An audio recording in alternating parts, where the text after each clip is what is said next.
Unit 1, Anthropology, the Evolution of Human Endeavor.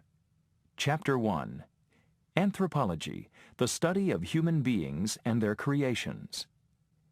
The Greek word for man is anthropos, and the word anthropology has been in the English language for centuries. But just what does the word mean? Well, literally, anthropology means the study of man.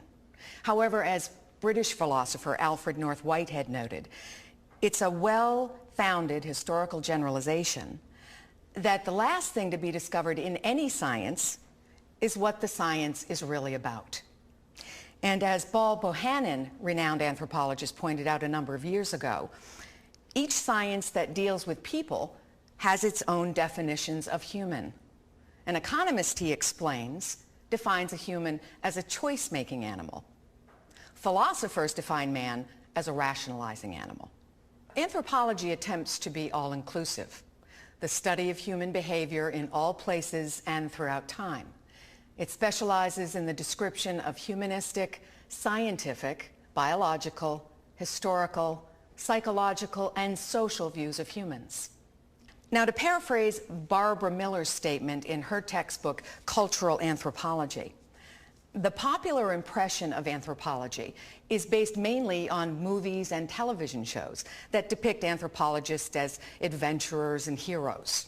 Well, now, some do have adventures and discover treasures in Egyptian tombs and elsewhere, but mostly their work is less glamorous and involves repetitive and tedious activities. Now, until around the middle of the 19th century, anthropology was a term used for all humanists. Now, my lecture today explains the fields and branches of anthropology. Now, we're going to begin by stating that anthropology is the study of human behavior in all places and at all times.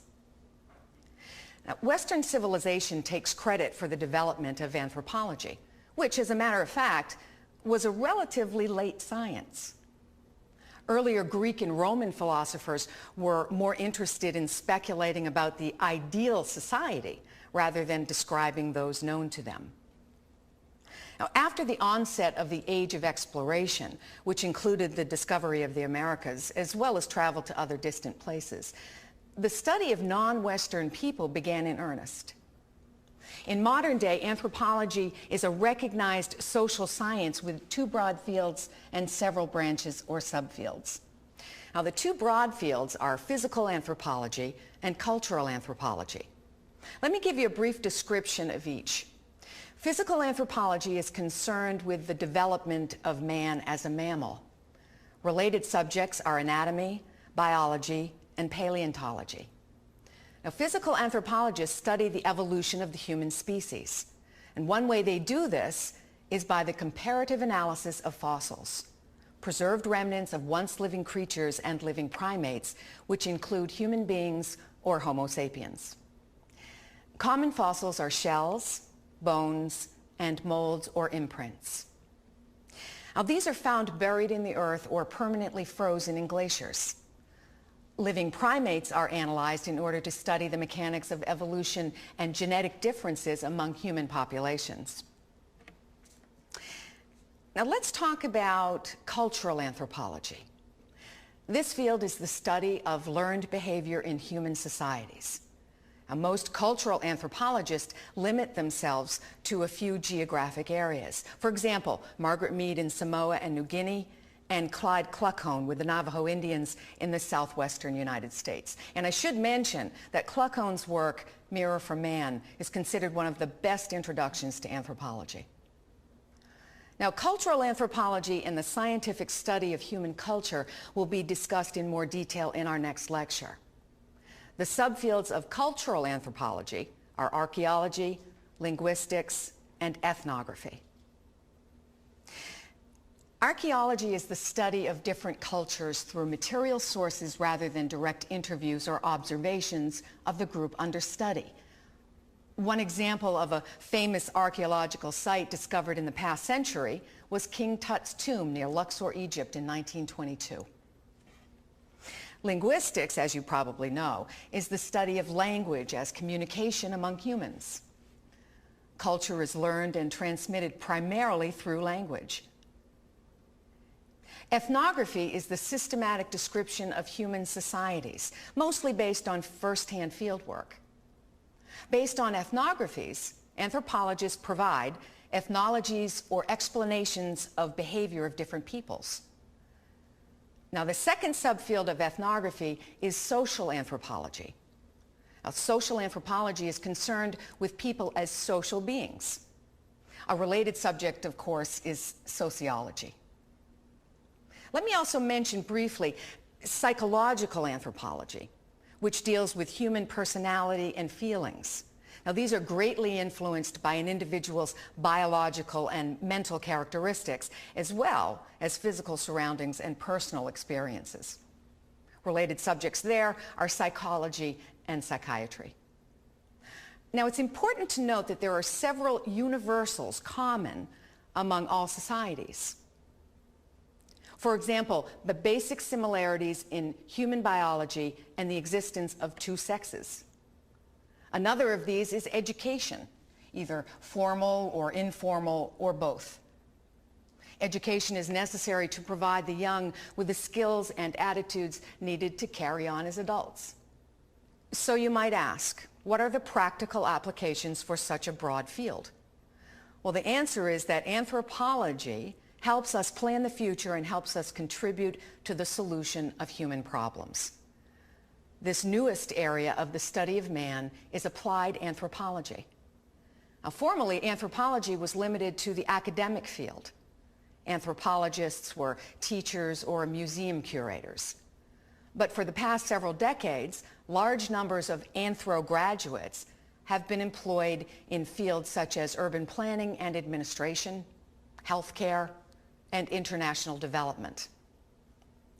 Now, most important is that although anthropologists have taken up the task of documenting the processes and changes of cultures past and present, they also provide the necessary insight into where the human species is heading.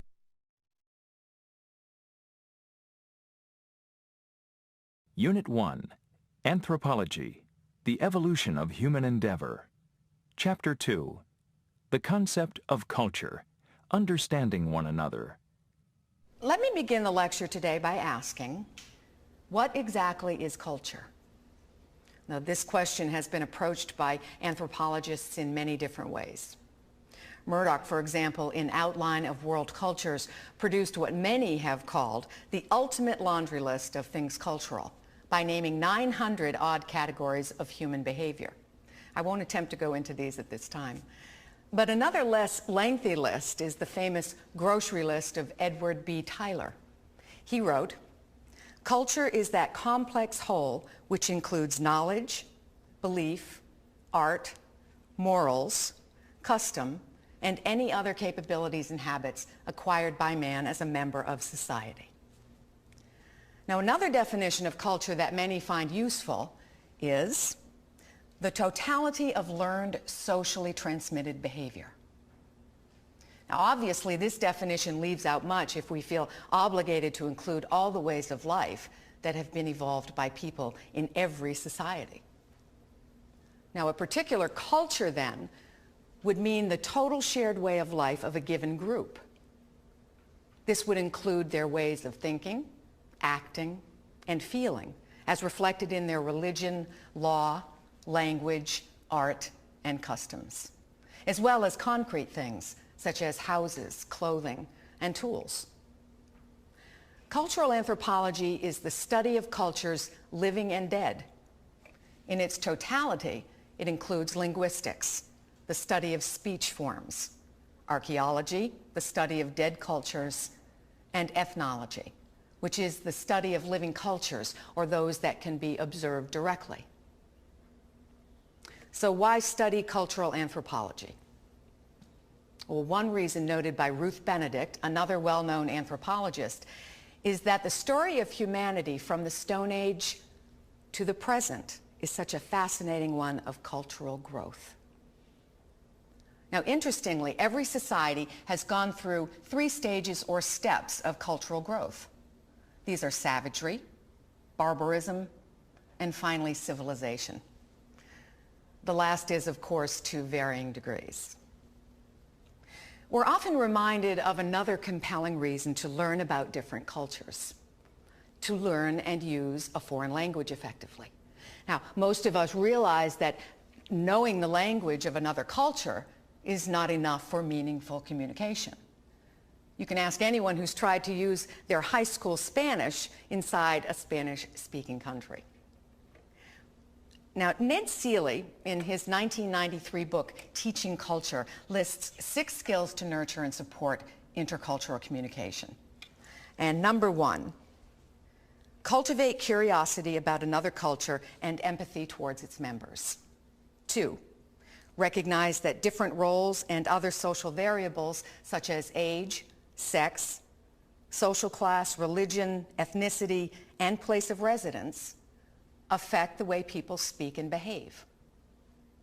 Number 3, realize that effective communication requires discovering the culturally conditioned images of people when they think, act, and react to the world around them.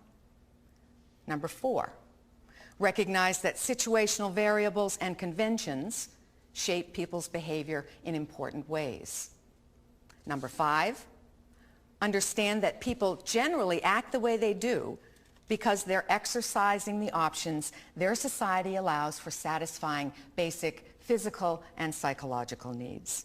And finally, number 6, develop the ability to evaluate the truth of a generalization about the target culture and to locate and organize information about the target culture from books, mass media, people, and personal observations. Now, culture and society must coexist. Without living together, people cannot create a culture or a way of life. If a group or society is small, isolated, and stable, it might also share a single culture.